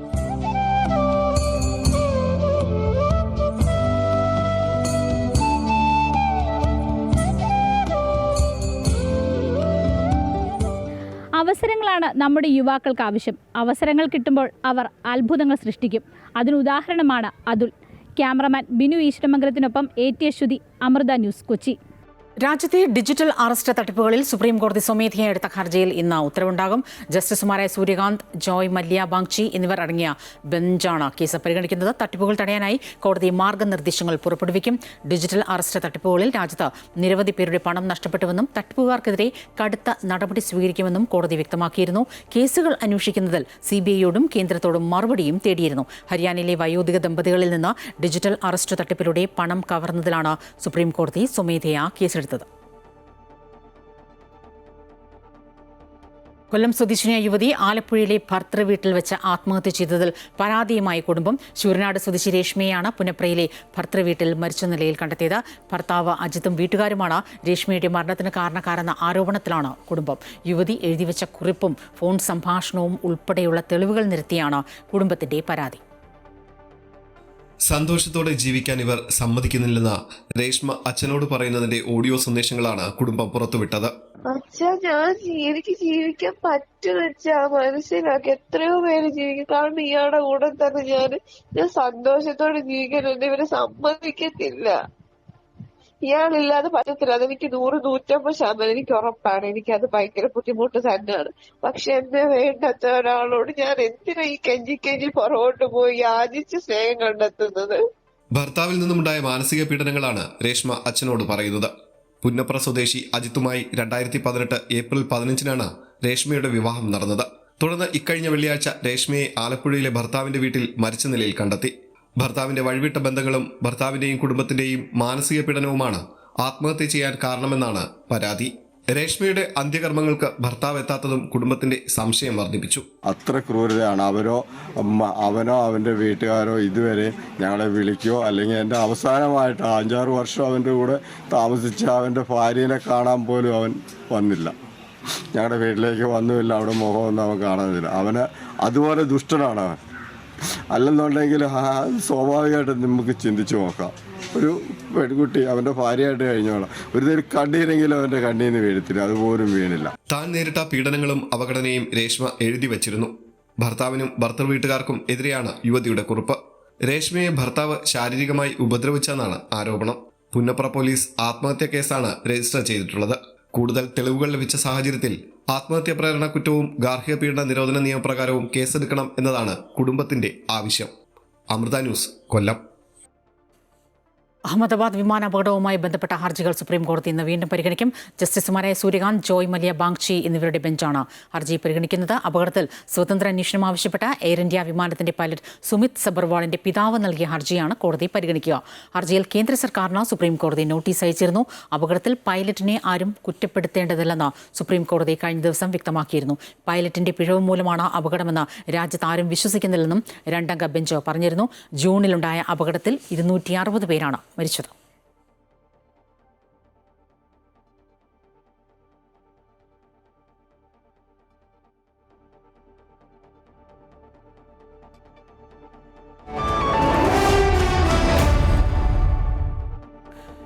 വിപണി വിലയിരുത്തലുമായി ധനകാര്യ ഓഹരി വിദഗ്ധൻ കെ ദിലീപ് ചേരുകയാണ്. ഗുഡ് മോർണിംഗ് കേരളത്തോടൊപ്പം. ശ്രീ ദിലീപ്, സ്വാഗതം. ഗുഡ് മോർണിംഗ് കേരളത്തിലേക്ക്. എങ്ങനെയാകും ഇന്ന് വിപണിയിലെ നീക്കങ്ങൾ? ഇന്ന് നേട്ടത്തിൽ വ്യാപാരം തുടങ്ങാമെങ്കിലും വളരെ ഉയർന്ന തോതിലുള്ള കയറ്റിറക്കങ്ങൾ പ്രതീക്ഷിക്കുന്നുണ്ട്. കഴിഞ്ഞ ദിവസങ്ങളിലെല്ലാം വിപണിയിൽ ഈ ഒരു ഏറ്റക്കുറച്ചിൽ പ്രകടവുമായിരുന്നു. കഴിഞ്ഞ ദിവസം പുറത്തു വന്ന സ്റ്റേറ്റ് ബാങ്ക് ഓഫ് ഇന്ത്യയുടെ പ്രവർത്തന ഫലത്തോടുള്ള പ്രതികരണം ഇന്ന് വിപണിയിലുണ്ടാവും. സ്റ്റേറ്റ് ബാങ്ക് ഓഫ് ഇന്ത്യയുടെ മികച്ച പ്രവർത്തന ഫലമായിരുന്നു. അത് പൊതുമേഖലാ ബാങ്കിങ് ഓഹരികളെയും ഒപ്പം തന്നെ ബാങ്കിങ് മേഖലയിൽ തന്നെയും അനുകൂലമായി ആ പ്രവർത്തന ഫലം സ്വാധീനിക്കുകയും ചെയ്യും. ആഗോള സാഹചര്യങ്ങൾ തികച്ചും തൃപ്തികരം തന്നെയാണ്. വിദേശ നിക്ഷേപ സ്ഥാപനങ്ങളും പല ദിവസങ്ങളിലും വിൽപ്പനയിലായിരുന്നെങ്കിൽ കൂടി വെള്ളിയാഴ്ച വിപണിയിൽ അറ്റ നിക്ഷേപത്തിലായിരുന്നു. വരും ദിവസങ്ങളിൽ അവരുടെ നിലപാടുകളും വിപണിയുടെ നീക്കത്തിൽ നിർണായകമായിരിക്കും. രാജ്യത്തിൻ്റെ കമ്പനികൾ കഴിഞ്ഞ ദിവസങ്ങളിലെല്ലാം പുറത്തു വന്ന പ്രവർത്തന ഫലങ്ങൾ പ്രതീക്ഷ നൽകുന്നതാണ്. സമ്മിശ്രമായിരുന്നെങ്കിൽ കൂടിയും അത് പല രീതിയിലും പ്രതീക്ഷ നൽകുന്നതാണ്. ആ ഒരു പ്രവർത്തന ഫലത്തിലുണ്ടാകുന്ന ഒരു മുന്നേറ്റം, അതിൻ്റെ ഒരു അനുകൂലമായിട്ടുള്ള ഉണ്ടാക്കിയിട്ടുള്ള ഒരു സ്വാധീനം വരും ദിവസങ്ങളിലും വിപണിയുടെ നീക്കത്തിൽ നിർണായകമായി പ്രവർത്തിക്കുകയും ചെയ്യും. അതും മാത്രമാണ് ആഭ്യന്തര തലത്തിൽ വിപണിയെ സ്വാധീനിക്കാൻ പോകുന്ന ഒരു പ്രധാനപ്പെട്ട ഒരു ഘടകം. പ്രവർത്തന ഫലങ്ങൾ മെച്ചപ്പെടുന്നത് വരും പാദങ്ങളിലും അതിൻ്റേതായിട്ടുള്ള ഒരു മുന്നേറ്റം ഉണ്ടായേക്കും എന്നുള്ള ഒരു പ്രതീക്ഷ തന്നെയാണ് ഇപ്പോൾ വിപണി മുന്നോട്ട് നയിക്കുന്നതിനുള്ള ഒരു പ്രധാനപ്പെട്ട ഒരു ഘടകം. മറ്റൊന്ന് ആഗോള തരത്തിലുള്ള സ്വാധീനമാണ്.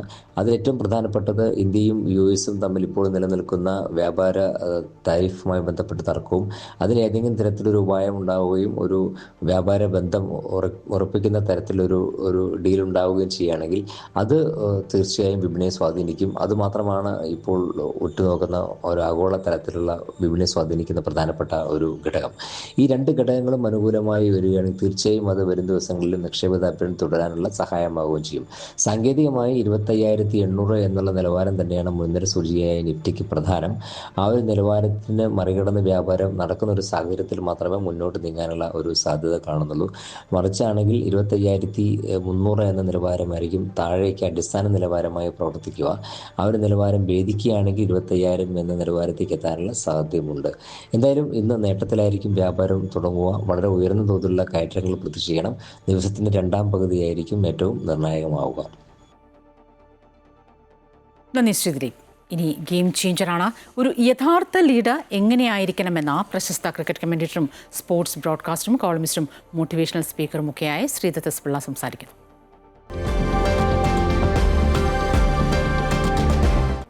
നമ്മൾ വായിക്കുമ്പം അല്ലെങ്കിൽ നമുക്ക് ചില പുസ്തകങ്ങൾ ചിലരെ പറ്റി ഓട്ടോബയോഗ്രഫി ആകാം, അല്ലെങ്കിൽ അവരെ പറ്റിയുള്ള മറ്റു കാര്യങ്ങളാവാം, ചില ഫേവറേറ്റ് ആൾക്കാർ നമുക്കുണ്ടാവും. അങ്ങനെ എനിക്ക് കുറേ ആൾക്കാരുണ്ട്. അതിലൊന്നാണ് നെൽസൺ മണ്ടേല. ഞാൻ നേരത്തെയും ഒരിക്കൽ നെൽസൺ മണ്ടേലയുടെ കാര്യം ഒരു വീഡിയോയിൽ പറഞ്ഞ് ഞാൻ ഓർക്കുന്നുണ്ട്.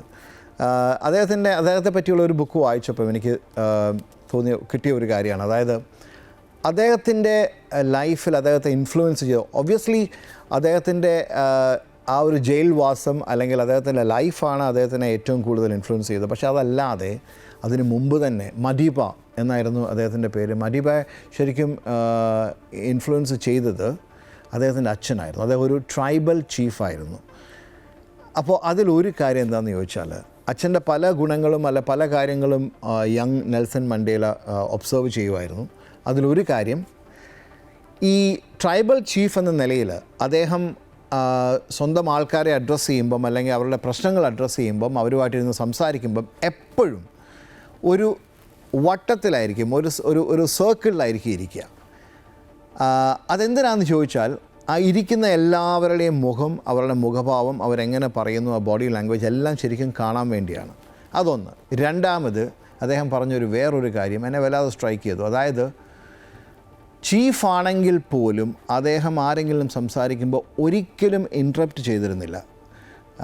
മാത്രമല്ല ഏറ്റവും അവസാനം സംസാരിച്ചിരുന്നത് മണ്ടേലയുടെ അച്ഛനായിരുന്നു. അദ്ദേഹത്തിന് പവർ ഉണ്ടായിരുന്നു, അധികാരം ഉണ്ടായിരുന്നു. എന്നിട്ടും അദ്ദേഹം എല്ലാവരും സംസാരിച്ചതിന് ശേഷം മാത്രമേ അദ്ദേഹം സംസാരിക്കുകയുള്ളൂ. അത് ശരിക്കും പറയുകയാണെങ്കിൽ വളരെ ബുദ്ധിമുട്ടുള്ളൊരു കാര്യമാണ്, അല്ലേ? എസ്പെഷ്യലി നിങ്ങളൊരു ലീഡർഷിപ്പ് പൊസിഷനിലാണെങ്കിൽ, നിങ്ങൾക്ക് ഒരു പവറുള്ളൊരു പൊസിഷനാണെങ്കിൽ, അത് നിങ്ങൾ ഒരു കുടുംബത്തിൻ്റെ ഒരു ഹെഡാവാം, അല്ലെങ്കിൽ നിങ്ങളുടെ ടീമിൻ്റെ ഹെഡാവാം, അല്ലെങ്കിൽ നിങ്ങൾ ഓർഗനൈസേഷൻ്റെ ചീഫാകാം, അല്ലെങ്കിൽ നിങ്ങളുടെ ബിസിനസ് ആവാം, നിങ്ങളുടെ അണ്ടറിൽ ഒരുപാട് വർക്ക് ചെയ്യുന്ന ആൾക്കാരുണ്ടാവാം.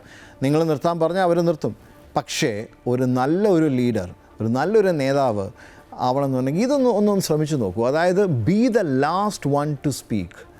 എല്ലാവരും പറഞ്ഞു കഴിയട്ടെ. അതിപ്പോൾ നമുക്ക് എന്താണെന്ന് ചോദിച്ചാൽ, എല്ലാവരുടെയും പെർസ്പെക്റ്റീവ്സ്, എല്ലാവരും അവരെന്ത് ചിന്തിക്കുന്നു എന്നുള്ളത് നമുക്ക് മനസ്സിലാക്കാൻ നമുക്കൊരവസരമാണ്.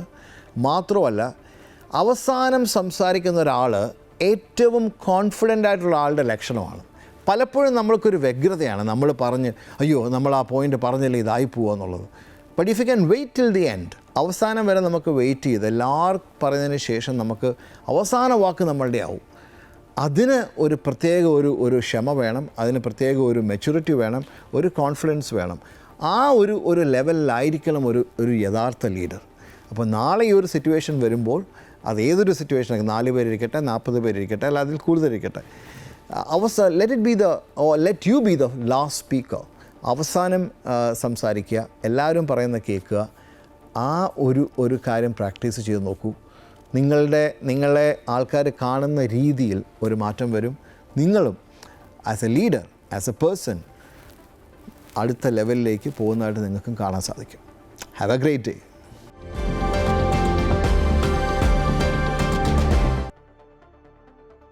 ഇന്ത്യയും സൗദിയും 2026 ഹജ്ജ് കരാറിൽ ഒപ്പുവെച്ചു. ഉഭയകക്ഷി കൂടിക്കാഴ്ചയ്ക്ക് ശേഷം സൗദി ഹജ്ജ് ഉംറ മന്ത്രി ഡോക്ടർ തൗഫീഖ് ബിൻ ഫൗസാൻ അൽ റാബിയും കേന്ദ്രമന്ത്രി കിരൺ റിജിജുവുമാണ് കരാറിൽ ഒപ്പിട്ടത്. 2026 ഇന്ത്യൻ തീർത്ഥാടകർക്കായി കഴിഞ്ഞ വർഷത്തെ ക്വാട്ടയായ 1,75,025 ഹജ്ജ് ക്വാട്ട ഉറപ്പാക്കിയിട്ടുണ്ട്. ഇന്ത്യൻ തീർത്ഥാടകർക്കുള്ള സൗകര്യങ്ങൾ, ഗതാഗതം, താമസം, ആരോഗ്യ സേവനങ്ങൾ എന്നിവ മെച്ചപ്പെടുത്തുന്നതിനുള്ള നടപടികളും ഇരു മന്ത്രിമാരും ചർച്ച ചെയ്യുകയും ചെയ്തു.